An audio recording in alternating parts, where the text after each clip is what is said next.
The American Bible Society, an organization that for over 200 years has been on a mission of distributing Bible, has produced a statement of faith and lifestyle expectations that must be signed by all employees. The statement, which the ABS is calling an affirmation of biblical community, requires employees to embrace a host of Christian beliefs and practices, including that marriage is between a man and a woman. Many gay ABS employees have already left the organization. Others are planning to leave because they do not feel comfortable working in an environment that opposes gay marriage. For Christians around the world, the American Bible Society represents a highly influential organization. With an annual budget of $100 million and revenue of over $369 million, it is one of the largest religious non-profit in the world. Its goal is to translate the Bible into every human language by 2025. There is nothing unusual with a religious organization making employees sign a statement of faith or requiring them to practice certain behaviors that fits with the teaching of historic Christianity. Christian ministries and colleges, for example, do this a matter of course. But the fact that the ABS has decided to adopt such a statement after functioning for 200 years without one does make this development noteworthy. As the author of perhaps the only scholarly history of this storied Christian organization, he can attest that the affirmation of biblical community represents a definitive break with the vision of its founders. It also represents the culmination of a roughly 20-year transformation of the society from a diverse Christian organization to a ministry with strong ties to American evangelicalism. History of distributing Bible. A man reading today's English version of the New Testament, written in plain, everyday English, in 1966. AP photo. Early 19th century Bible societies, such as the American Bible Society and the British and Foreign Bible Society, were service organizations.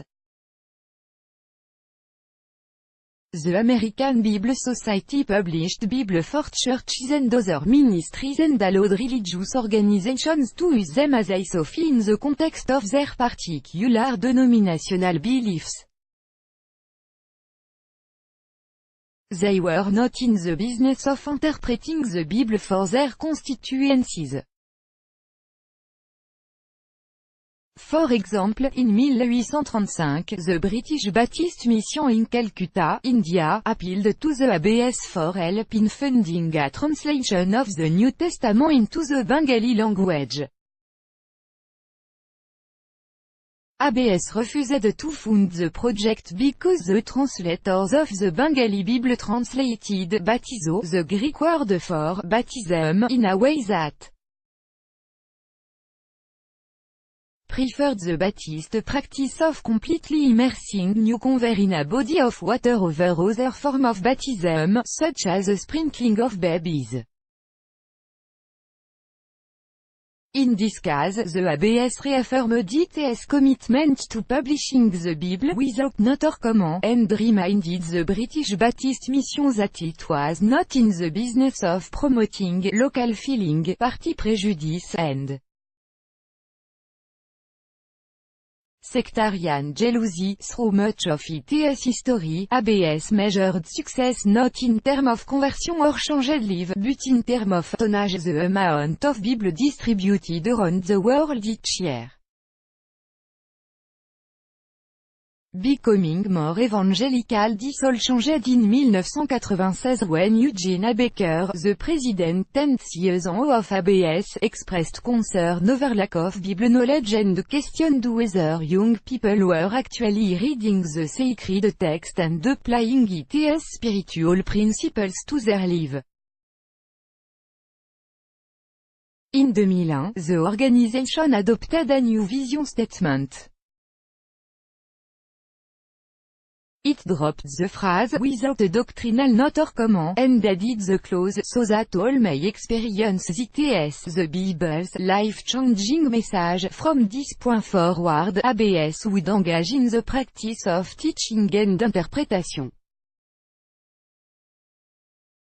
The leadership would call this new approach, scripture engagement. Other change took place at ABS under A. Baker's watch. Added more evangelical Christians and Roman Catholic to the board of managers. Some long-time ABS employees believed that A. Baker was trying to move the organization away from the mainline Protestantism that defined its identity for much of the 20th century. A. Baker said that he was just trying to make the board more interconfessional. He hoped that the people who ran ABS could affirm, Jesus Christ is Lord, nothing more, nothing less.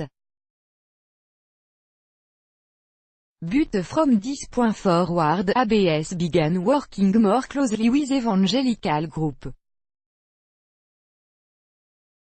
They started providing grants for the publication of Bible to organizations such as Campus Crusade for Christ, the Lausanne Committee for World Evangelism, Liberty University, and a host of evangelical missionary agencies. Nearly all of the presidents who followed A. Baker, including the current president Troy Peterson, have been evangelical Christians. Redefining a historical identity. The Bible. George Redgrave, CCBY and the affirmation of biblical community needs to be understood in light of this recent history. Christians, Protestant, Catholic or Orthodox, committed to the historical creeds of the early Christian Church could gladly sign this document. However, it excludes Christians who, for example, may not affirm a belief in the virgin birth, or who are convinced gay marriage is compatible with the teaching of the Bible. The statement also includes a reference to the Christian doctrine of regeneration, the belief that the Holy Spirit instills believers with a new spiritual orientation toward life. While most forms of Christianity believe in some form of this doctrine, it is hard to read its inclusion in the ABS statement. Annie Saint-Just a veiled reference to being born again, another word for the personal conversion experience that has long been a part of evangelical teaching. Many evangelicals, and I imagine a good number of conservative Catholics, will celebrate the affirmation of biblical community. Others will part ways with the organization.